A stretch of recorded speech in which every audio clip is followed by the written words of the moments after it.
My name is Alice. I'm 26 years old. My parents poured all their belief, their hopes, and their money into my sibling.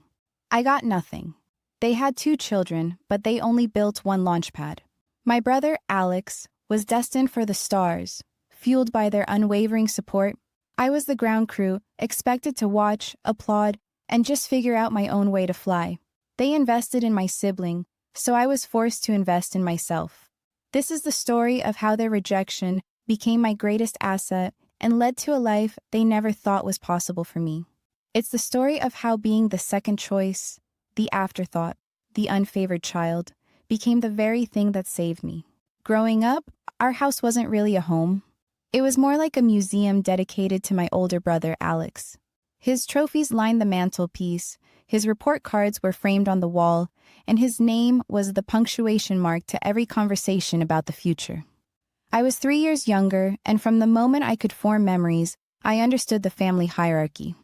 There was Alex, the golden child, and then there was me, Sam, the other one. It wasn't a loud, aggressive kind of favoritism.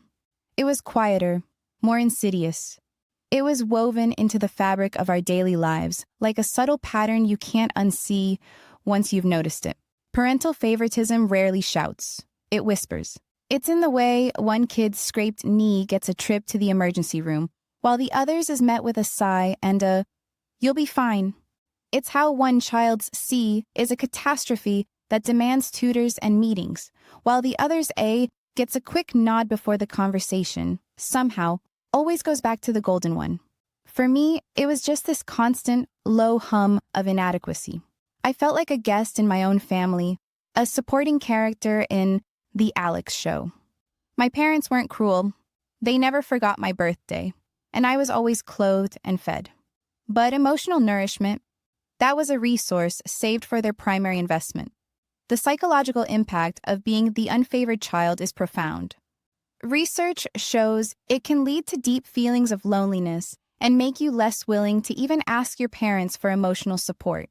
I didn't have the words for it then, but I was living it. I was becoming that textbook lost child, the super independent kid who learns not to be a burden because they know, deep down, their needs are an inconvenience. I remember one Christmas with piercing clarity. I was 9. Alex was 12. I had circled a specific science kit in the toy catalog for months. A chemistry set with beakers and burners. A gateway to a world I was desperate to enter. Alex had his eye on a state-of-the-art telescope. On Christmas morning, the space under the tree was dominated by one colossal box.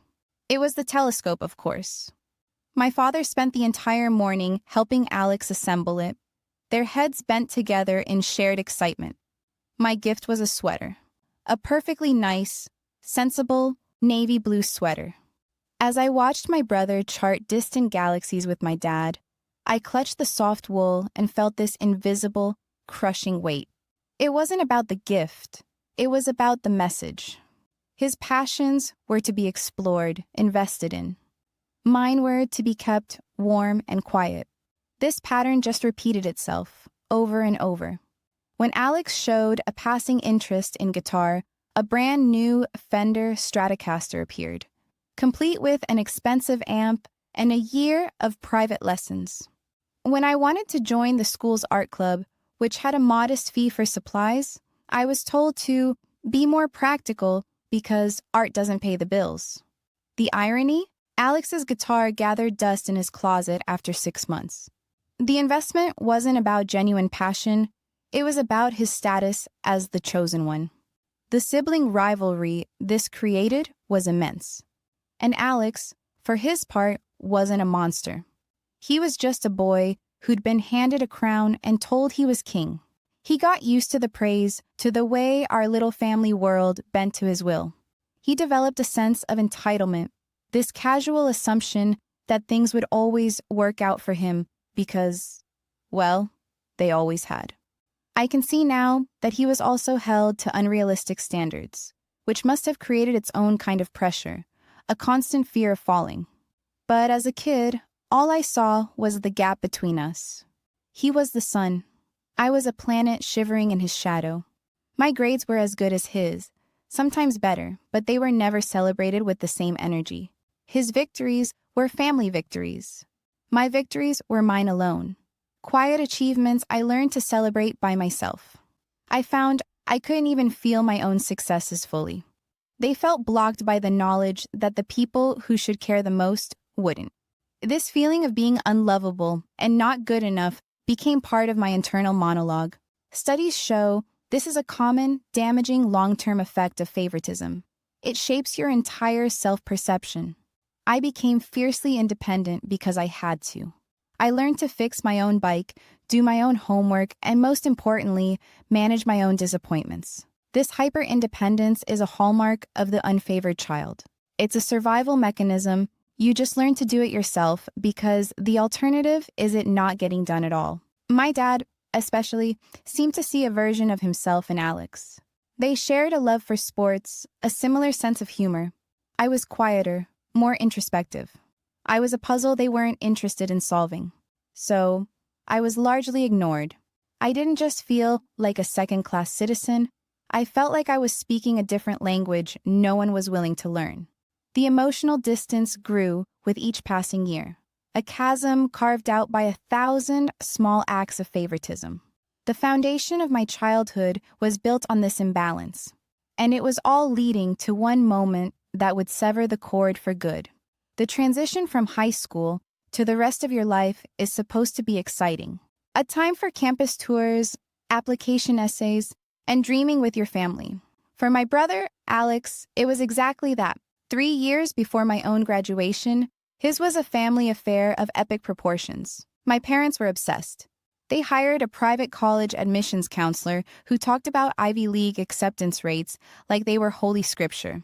They flew with Alex across the country to tour prestigious universities. Cost was never an object of discussion. It was simply a given. Alex was their blue-chip stock, and they were going all in. He ended up at a private liberal arts college on the East Coast, with a tuition fee that made my eyes water. My parents threw him this lavish graduation party. During the toast, my dad stood up, his voice thick with emotion. "We are so proud to invest in our son's future," he declared. "To Alex, who will go on to do great things, we'll always be your biggest supporters." That word, invest, just hung in the air. It struck me even then. It wasn't about love or support as I understood it. It was a transaction. They were funding a project, and they expected a big return. Fast forward 3 years. It was my turn. My academic record was stellar. I was salutatorian, president of the debate club, and had a portfolio of writing awards. My heart was set on a state university with a renowned journalism program. It was a fantastic school, and while not cheap, it was a fraction of the cost of Alex's college. I was also realistic. I'd applied for every scholarship I could find and had secured a few.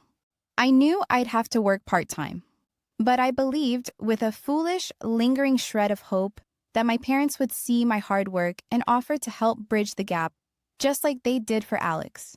I scheduled a time to talk with them. I laid out my acceptance letter, my scholarship awards, and a carefully prepared budget.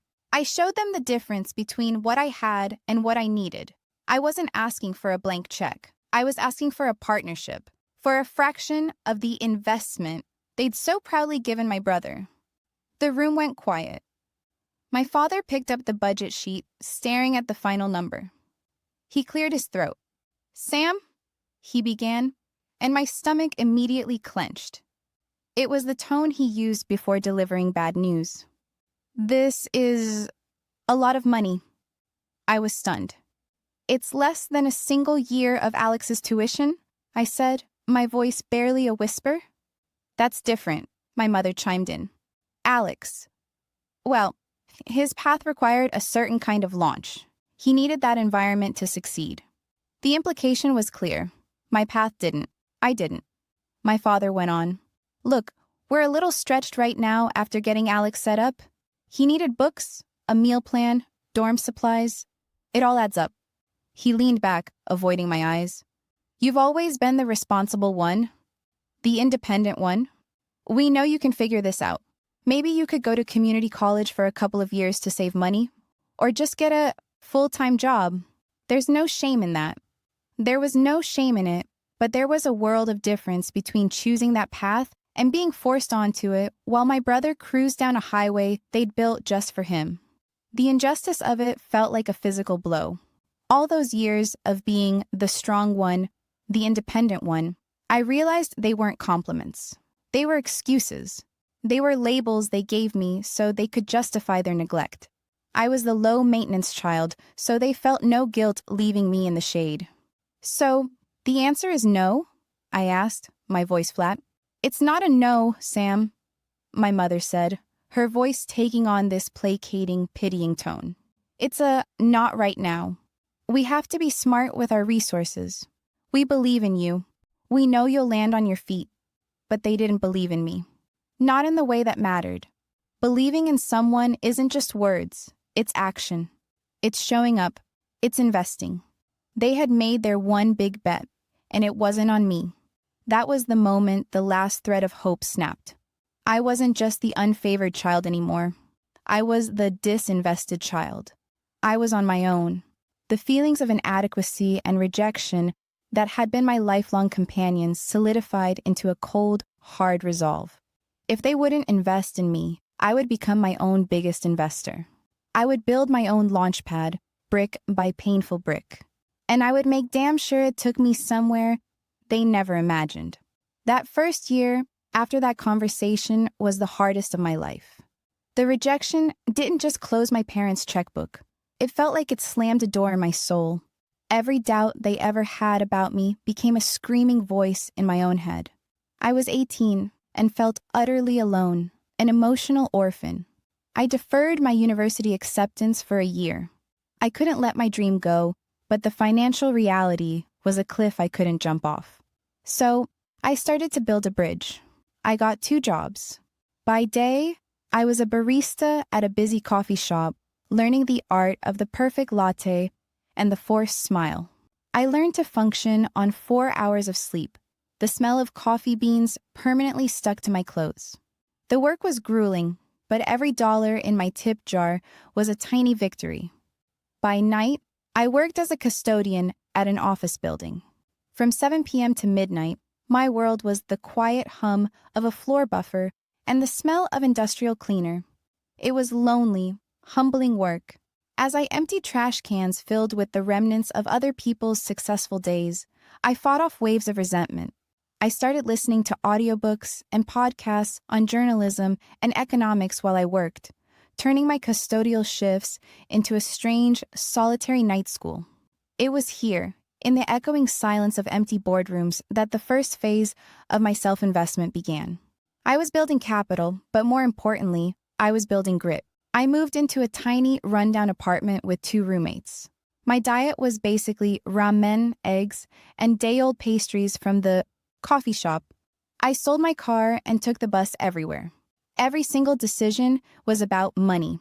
A new pair of jeans, a movie ticket, all luxuries I couldn't afford. This period wasn't about thriving. It was about surviving. A brutal education and sacrifice. While I was scrubbing floors, my brother Alex was sending photos from his study abroad in Spain. Pictures of him on sunny beaches, in historic cathedrals. My parents would forward them to me with cheerful notes. Doesn't this look amazing? Alex is having the time of his life. Each photo was a fresh stab of the knife. He was living the life they had purchased for him, while I was living the one their refusal had forced on me. The resentment I felt was a poison, and I knew if I let it consume me, I would fail. That's when I had to change my own story. I had to stop seeing myself as a victim. I couldn't control what they gave him. I could only control what I built for myself. I started to see my struggle not as a punishment, but as a forge. Alex was being handed a life, but I was earning one. That shift in mindset, that was the most critical investment I made. After a year of relentless work, I had saved enough. I enrolled at the state university, still working 30 hours a week at the coffee shop to pay my rent. My college experience was nothing like Alex's. I didn't have time for parties or clubs. My social life was my study group, My free time was spent in the library or behind an espresso machine. I was just perpetually exhausted, running on caffeine and sheer willpower. There were so many times I almost gave up.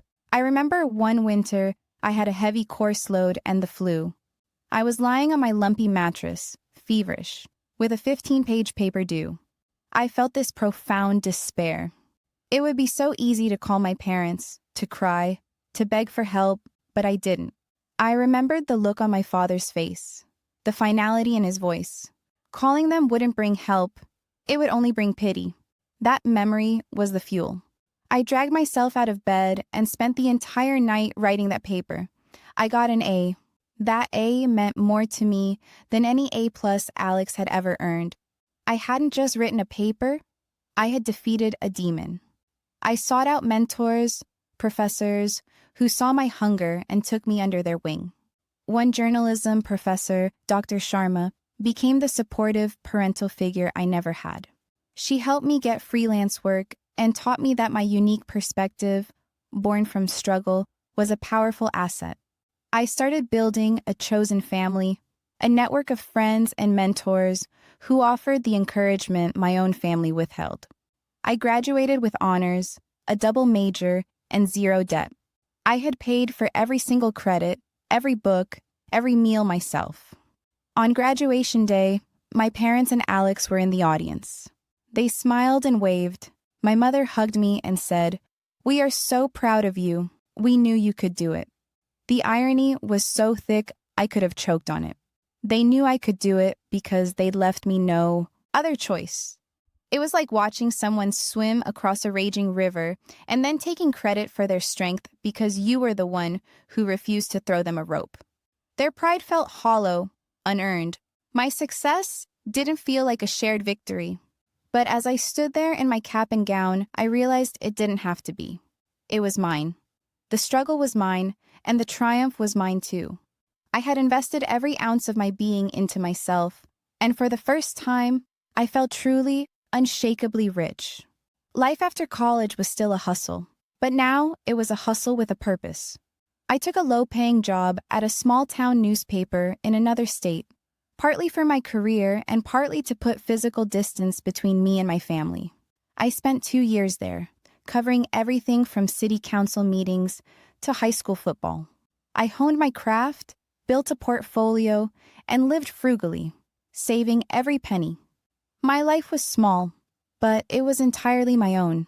Meanwhile, Alex graduated from his prestigious college with a communications degree and a mountain of student debt my parents had co-signed and were now paying. He moved back home and started his job search. But Alex had a problem. He'd spent 4 years in an academic bubble. He had a degree, but he had no grit. He'd never faced real adversity, so he had no idea how to handle it. His job search dragged on for months, then a year. He felt the world owed him a glamorous job, but the world disagreed. The pressure of failing to live up to the golden child narrative started taking a massive toll on him. While he was struggling, I was making moves. I used my portfolio to get a job at a larger paper, then another at a major daily. My struggle had made me a hungry and empathetic reporter. I gravitated towards stories about inequality, about the underdogs. My work started getting noticed. I won a few awards. Then, I broke a major story about municipal corruption that led to a federal investigation. That story changed everything. It was picked up by national news outlets. I was offered a job as an investigative reporter for a major news organization. The salary was more money than I'd ever dreamed of. For the first time in my life, I wasn't just surviving, I was thriving. I bought a small condo in the city. I started an investment portfolio, a real one. The irony was not lost on me. I, the disinvested child, was now an investor. But my greatest achievement wasn't the money, it was the peace of mind. I had built a life where I was secure, where I was in control. My self-worth was no longer tied to anyone else's approval. And that's when the phone rang. It was my mother. Her voice was strained, laced with a panic I'd never heard before. "Sam, we need to talk. It's about Alex." My blood ran cold. I thought it was an accident, an illness. But it was something else. It turned out that during his unemployment, Alex, with my parents' enthusiastic funding, had decided to become an entrepreneur. He and a friend had a can't-miss idea for a tech startup. My parents, desperate to see their investment in Alex finally pay off, did something I could still hardly believe. They took out a second mortgage on their house and gave Alex over $100,000. The startup, predictably, was a catastrophic failure. Alex and his friend had burned through the cash in less than 18 months with nothing to show for it but a fancy website. Now, the bank was calling. The balloon payment on the mortgage was due. My parents were on the brink of losing their home. And Alex, their golden boy, was a 26-year-old unemployed man living in their basement, paralyzed by depression and shame. "We don't know what to do," my mother sobbed. We always thought Alex would be the one to take care of us. Everything was for him. And there it was. The quiet part said out loud, everything was for him. "What do you need?" I asked, my voice dangerously calm. There was a pause. "We were hoping, Sam, you've done so well for yourself. We're so proud of you. We were hoping you could help us, alone, just to cover the mortgage payment." I leaned back in my chair, in my condo that I bought with my money, looking out at the city skyline I had earned. The entire universe seemed to shrink down to this single moment. And the unfavored child, the one who wasn't worth the investment, was now being asked to bail out the failed golden child and the parents who had backed the wrong horse. The vindication was so potent it almost made me dizzy. But it wasn't triumph I felt, not exactly. It was a profound, earth-shattering sense of reversal. The scales, which had been tipped against me my entire life, had just crashed down on the other side. I let the silence on the phone stretch out. I could hear my mother's ragged breathing, the sound of a lifetime of bad bets coming due. In that silence, I saw it all. The Christmas sweater, the lonely nights scrubbing floors, the constant, gnawing feeling of being second best. All the resentment I'd ever felt rose up in me, demanding to be unleashed. I could have screamed. I could have listed every single injustice. I could have said, "Why can't Alex be more responsible? More like me?" But as the moment stretched, something else took over. It wasn't forgiveness. It was clarity. Screaming at them would only keep me chained to the past, trapped in the same dysfunctional dynamic. To truly be free, I had to do more than just win. I had to change the rules of the game. I was no longer the powerless child begging for scraps. I was an adult who had built her own table.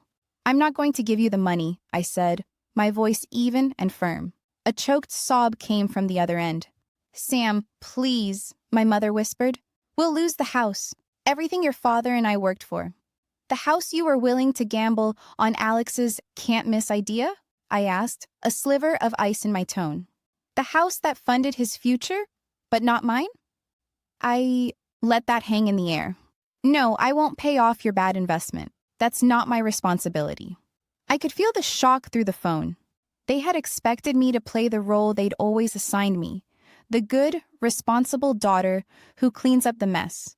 They still saw me as an extension of their needs, not as a person with her own history and her own wounds. "However," I continued, taking a deep breath, "here is what I'm willing to do. I will pay for 3 months of sessions for all 3 of you with a financial counselor. They can help you create a budget and figure out a real path forward. And I will pay for Alex to see a therapist. He's clearly struggling, and he needs professional help to deal with the pressure and failure you've put on him his entire life." It was a different kind of investment.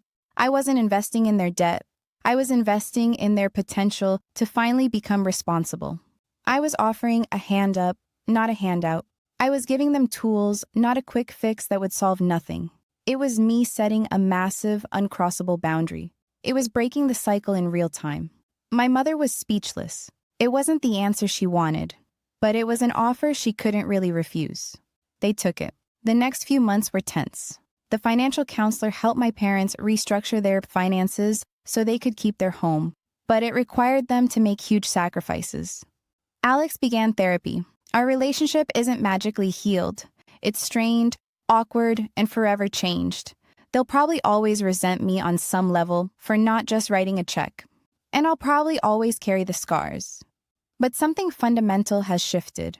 I am no longer fighting for their approval. Their opinion of me, which once had the power to shatter my self-esteem, is now just noise. I learned to validate myself. That painful journey of self-investment born from their rejection rewired my brain. It taught me that my worth is not conditional. It's not something that can be given or taken away. It's inherent. They invested in my sibling, and the investment went bust. I invested in myself, and the return has been a life of peace, purpose, and unshakable self-reliance. I built this life not despite being the unfavored child, but because of it. Their neglect was the dark soil where my resilience took root. And for that, in the strangest way, I'm grateful. I didn't get the family I wanted, but I became the person I needed to be. And that's an outcome no amount of money can ever buy. The journey from feeling like an afterthought to becoming your own biggest advocate is long and often lonely. The wounds from parental favoritism run deep. But the one thing I've learned is that you are not alone in this. So, I want to ask you, have you ever felt like the second choice in your family? Tell me your story in the comments below. Sharing our experiences is how we take back the narrative and show each other that it is possible to build a beautiful life, even when you have to lay every single brick yourself. And if this story resonated with you, please consider liking this video and subscribing. Your support helps create a community where these important conversations can happen. In the end, this isn't a story about revenge. It's a story about reclamation. It's about reclaiming your self-worth from the people who failed to see it. The ultimate win isn't watching them fail. It's building a life so full and successful that their approval becomes irrelevant. It's realizing that you can stop waiting for someone to finally see you, to choose you, to say you are enough. You can say it to yourself. The people who truly matter are the ones who make space for you, not the ones who make you fight for it. Investing in yourself is the only sure bet you can ever make. Don't ever be afraid to go all in.